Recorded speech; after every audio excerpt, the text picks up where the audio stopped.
Hello दोस्तों, मेरा नाम है मोहित और आज की वीडियो में हम बात करते हैं reality of 90% study visa approval rate in Italy.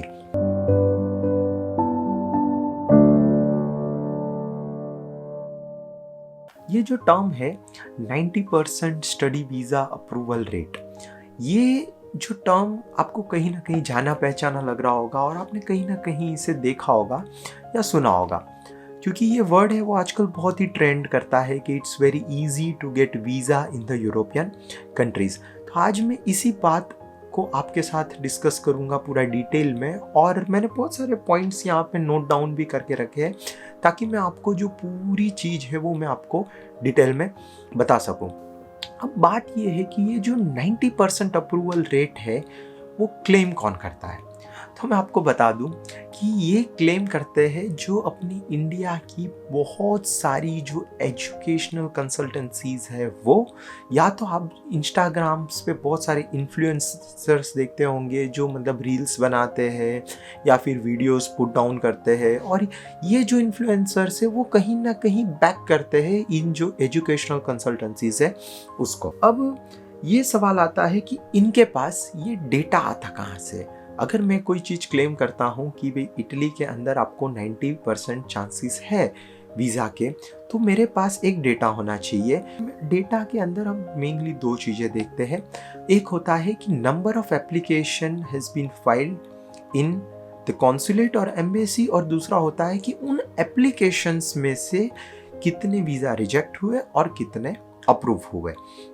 ये जो दो डेटा है वो डेटा कोई भी गवर्नमेंट की जो इमिग्रेशन डिपार्टमेंट होता है वो आपको नहीं प्रोवाइड करता।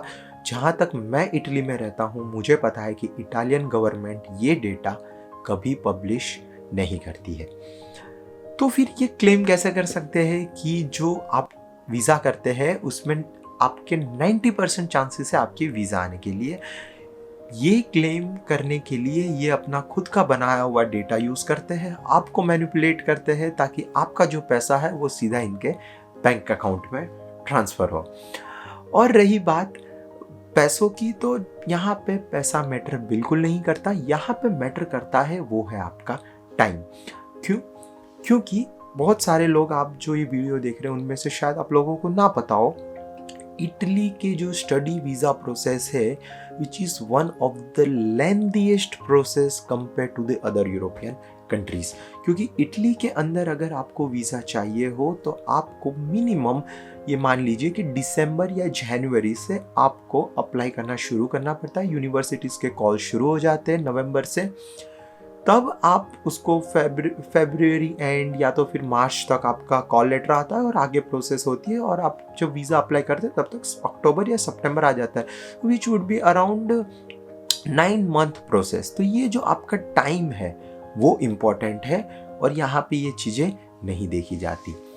अब मैं बात करता हूँ, अगर मैं, आप लोगों को ये भी सवाल आता होगा शायद कि अगर मैं कह रहा हूँ कि 90% वीज़ा अप्रूव होते हैं ये रियलिटी नहीं है, तो मैं कैसे क्लेम कर सकता हूँ कि ये रियलिटी नहीं है, क्योंकि डेटा तो मेरे पास भी नहीं है जैसे मैंने आपको बताया। तो उसको बैक करने के लिए मैं आपको एक आर्टिकल बताता हूँ।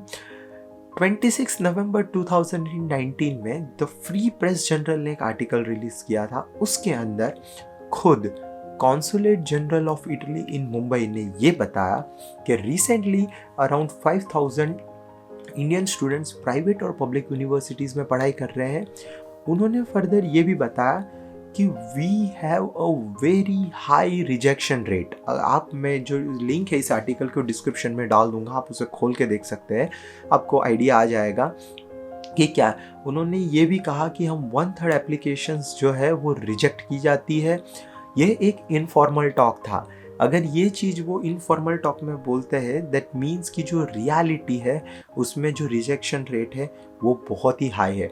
आप फेसबुक ग्रुप्स है, बहुत सारे ब्लॉग्स है, आप देख सकते हैं वहाँ पे स्टूडेंट्स जो है जिन्होंने मतलब पास्ट में अप्लाई किया था वो अपने एक्सपीरियंसेस शेयर करते हैं और वो बताते हैं आपको कि भाई उनका क्या प्रॉब्लम रहा उनके वीज़ा। तो आप देखेंगे उसमें कि आउट ऑफ 10 ऑलमोस्ट 7 to 8 जो स्टूडेंट होते हैं उनके वीज़ा रिजेक्शन होता ही है।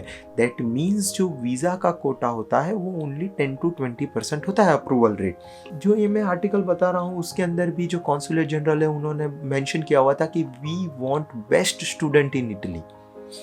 तो ये बात है। और एट द एंड जब रिजेक्शन आता है तो आप नर्वस हो जाते हैं, आपको कोई ब्लेम करने के लिए चाहिए होता है, तो आप क्या करते हैं कि आप कॉन्सुलेट्स जो मेनली एम्बेसीज होती हैं उनको आप ब्लेम करते हैं कि मेरे सारे डॉक्यूमेंट्स ओके थे फिर भी उन्होंने मेरे वीज़ा जो है वो रिजेक्ट कर दिए। बट ऐसा होता नहीं है।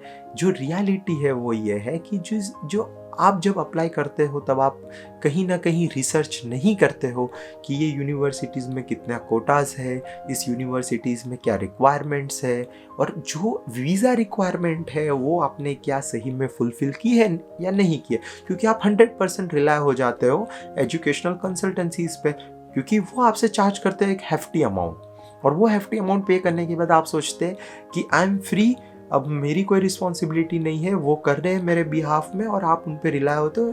एट द एंड आपका रिजेक्शन आता है।